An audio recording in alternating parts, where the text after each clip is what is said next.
Hi dears, welcome to my YouTube channel.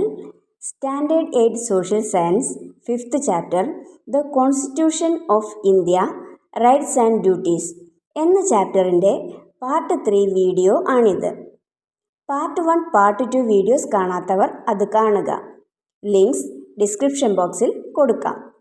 Videos എല്ലാം നിങ്ങൾക്ക് ഇഷ്ടമാവുകയാണെങ്കിൽ ലൈക്ക്, ഷെയർ ആൻഡ് സബ്സ്ക്രൈബ്. കൂടാതെ ബെൽ ബട്ടൺ കൂടി ഒന്ന് പ്രസ് ചെയ്യുക. എന്നാൽ നമുക്ക് വീഡിയോയിലേക്ക് പോകാം. ഇന്ന് പഠിക്കുവാനുള്ള topic directive principles of state policy അഥവാ രാഷ്ട്രത്തിൻ്റെ നിർദ്ദേശക തത്വങ്ങൾ ആണ്. ഇതിനെ DPSP എന്നാണ് ചുരുക്കി പറയുന്നത്. ഈ ഭാഗമൊന്ന് വായിക്കാം. Directive principles of state policy. Socio-economic justice has equal importance along with rights and freedoms. Ideas for achieving these are included in the directive principles of state policy. Its aim is to establish a welfare state by ensuring the welfare and progress of all sections of the people. Unlike fundamental rights, these are not enforceable with the support of the courts. At the same time, governments need to give due consideration to these directive principles while formulating policies and programs. Articles 36 to 51 of Part 4 of the Constitution contain directive principles. These are the recommendations that governments should follow in administration and legislation. The directive principles contain broad concepts that touch on all economic, social, educational, and international issues of the nations. ഈ ഭാഗത്തിൽ പറയുന്നത് socio economic justice has equal importance along with rights and freedoms. അവകാശങ്ങൾക്കും സ്വാതന്ത്ര്യങ്ങൾക്കുമൊപ്പം സാമൂഹിക സാമ്പത്തിക നീതിക്കും തുല്യ പ്രാധാന്യം ഉണ്ട് എന്നാണ്. What are directive principles of state policy? എന്താണ് രാഷ്ട്രനയത്തിൻ്റെ നിർദ്ദേശക തത്വങ്ങൾ? അറിയാമോ? DPSP or Directive Principles of State Policy are the guidelines that the government should follow in administration and legislation. അതായത് ഭരണനിർവഹണത്തിലും നിയമനിർമ്മാണത്തിലും ഗവൺമെൻറ് പാലിക്കേണ്ട നിർദ്ദേശങ്ങളെയാണ് രാഷ്ട്രത്തിൻ്റെ നിർദ്ദേശക തത്വങ്ങൾ എന്ന് പറയുന്നത്. Its aim is to establish a welfare state by ensuring the welfare and progress of all sections of the people. ഇതിൻ്റെ ലക്ഷ്യം, DPSPയുടെ ലക്ഷ്യം എന്താണ്? എല്ലാ ജനങ്ങളുടെയും ക്ഷേമവും പുരോഗതിയും ഉറപ്പുവരുത്തി വെൽഫെയർ സ്റ്റേറ്റ് അഥവാ ക്ഷേമരാഷ്ട്രം സ്ഥാപിക്കുക എന്നതാണ്. DPSP does not have the support of the courts. നമ്മൾ മുന്നേ പഠിച്ചിട്ടുണ്ട് മൗലിക അവകാശങ്ങൾക്ക് കോടതിയുടെ പ്രൊട്ടക്ഷൻ ഉണ്ട് എന്ന്. മൗലിക അവകാശങ്ങൾ ലംഘിക്കപ്പെട്ടാൽ നമുക്ക് കോടതിയെ സമീപിക്കാം. എന്നാൽ നിർദ്ദേശക തത്വങ്ങൾക്ക് കോടതിയുടെ സംരക്ഷണം ഇല്ല. അതുകൊണ്ട് തന്നെ നമുക്ക് കോടതിയെ സമീപിക്കാനും കഴിയില്ല.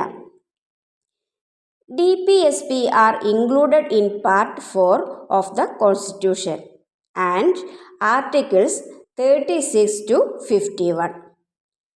നിർദ്ദേശക തത്വങ്ങൾ ഉൾക്കൊള്ളിച്ചിരിക്കുന്നത് ഭരണഘടനയുടെ ഭാഗം 4-ലും 36 മുതൽ 51 വരെയുള്ള അനുച്ഛേദങ്ങളിലുമാണ്.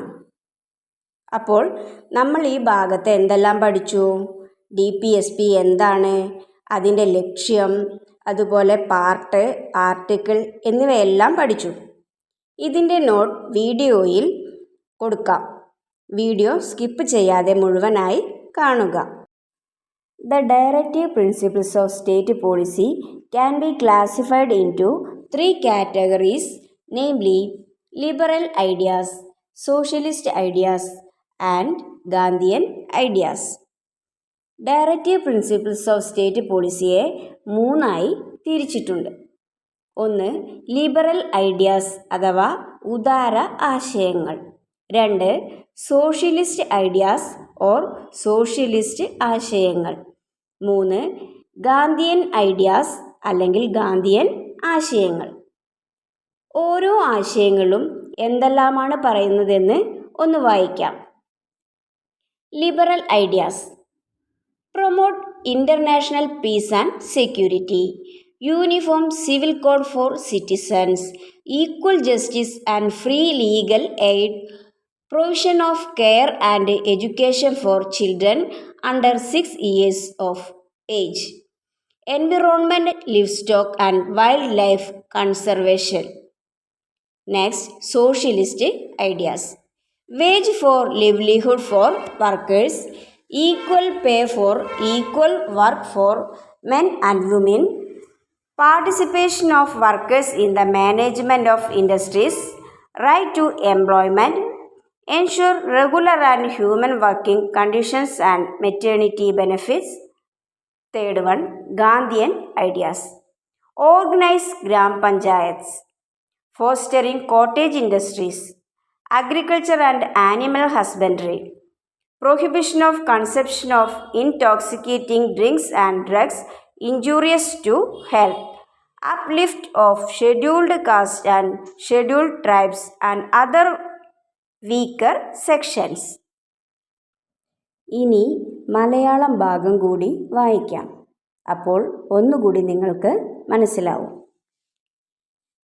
ഉദാര ആശയങ്ങൾ: അന്താരാഷ്ട്ര സമാധാനവും സുരക്ഷിതത്വവും അഭിവൃദ്ധിപ്പെടുത്തുക, പൗരർക്ക് ഏകരൂപമായ നിയമസംഹിത, തുല്യനീതിയും സൗജന്യ നിയമ സഹായവും, 6 വയസ്സിൽ താഴെയുള്ള കുട്ടികൾക്ക് പരിചരണവും വിദ്യാഭ്യാസവും വ്യവസ്ഥ ചെയ്യൽ, പരിസ്ഥിതി, കന്നുകാലി, വന്യജീവി സംരക്ഷണം.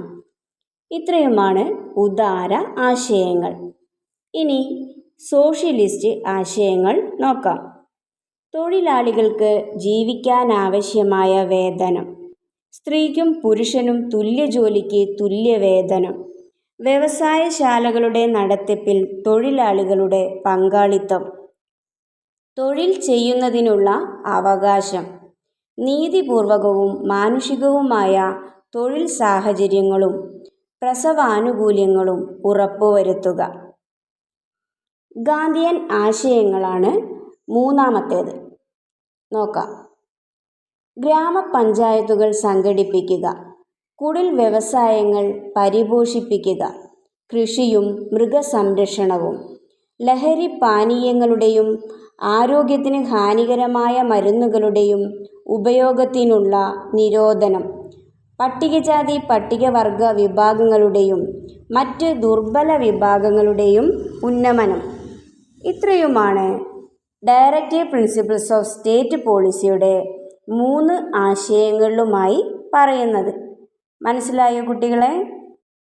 Next, differences between fundamental rights and directive principles of state policy. അതായത് മൗലികാവകാശങ്ങളും നിർദ്ദേശക തത്വങ്ങളും തമ്മിലുള്ള വ്യത്യാസങ്ങൾ. ഈ ടേബിൾ ഒന്ന് നോക്കൂ, കമ്പയർ ചെയ്ത് ഒന്ന് വായിക്കാം. It can be reinstated through the court. Cannot go to court for enforcement. Second, limits the powers of the government. It encourages the government to do some things. Third, amendment is complicated. Amendment is relatively simple. Fourth one, protects individual rights, ensures welfare for all sections of society. Fifth one, practicing political democracy, practicing socio-economic democracy. മൗലിക അവകാശങ്ങൾ കോടതി വഴി പുനഃസ്ഥാപിക്കാൻ സാധിക്കും. എന്നാൽ നിർദ്ദേശക തത്വങ്ങളോ? നിർദ്ദേശക തത്വങ്ങൾക്ക് കോടതിയെ സമീപിക്കാൻ കഴിയില്ല. ഗവൺമെൻറ്റിൻ്റെ അധികാരങ്ങൾക്ക് പരിധി നിർണ്ണയിക്കുന്നതാണ് മൗലികാവകാശങ്ങൾ. എന്നാൽ ഗവൺമെൻറ്റിനെ ചില കാര്യങ്ങൾ ചെയ്യാൻ പ്രേരിപ്പിക്കുന്നതാണ് നിർദ്ദേശക തത്വങ്ങൾ. മൗലിക അവകാശങ്ങൾ വ്യക്തികളുടെ അവകാശങ്ങളെ സംരക്ഷിക്കുന്നു. നിർദ്ദേശക തത്വങ്ങൾ എല്ലാ വിഭാഗം ജനങ്ങളുടെയും ക്ഷേമം ഉറപ്പുവരുത്തുന്നു. വ്യത്യാസം മനസ്സിലാവുന്നുണ്ടോ? നെക്സ്റ്റ്, മൗലിക അവകാശങ്ങൾ ഭേദഗതി ചെയ്യാൻ വളരെ ബുദ്ധിമുട്ടാണ്. എന്നാൽ നിർദ്ദേശക തത്വങ്ങൾ ഭേദഗതി ചെയ്യുന്നത് താരതമ്യേന ലളിതമാണ്.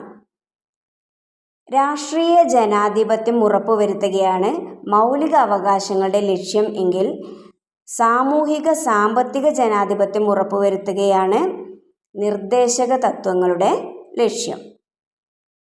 ഓക്കെ, അപ്പോൾ ഇത് വളരെ ഇമ്പോർട്ടൻ്റ് ആയൊരു ഭാഗമാണ്. എക്സാമിന് വരാവുന്ന ഒരു ക്വസ്റ്റ്യൻ കൂടിയാണ്. നന്നായിട്ട് പഠിച്ചു വയ്ക്കുക. ഈ ചാപ്റ്ററിൻ്റെ ലാസ്റ്റ് ഭാഗത്ത് ഫണ്ടമെൻ്റൽ ഡ്യൂട്ടീസ് അഥവാ മൗലിക കർത്തവ്യങ്ങളെക്കുറിച്ചാണ് നമ്മൾ പഠിക്കുന്നത്.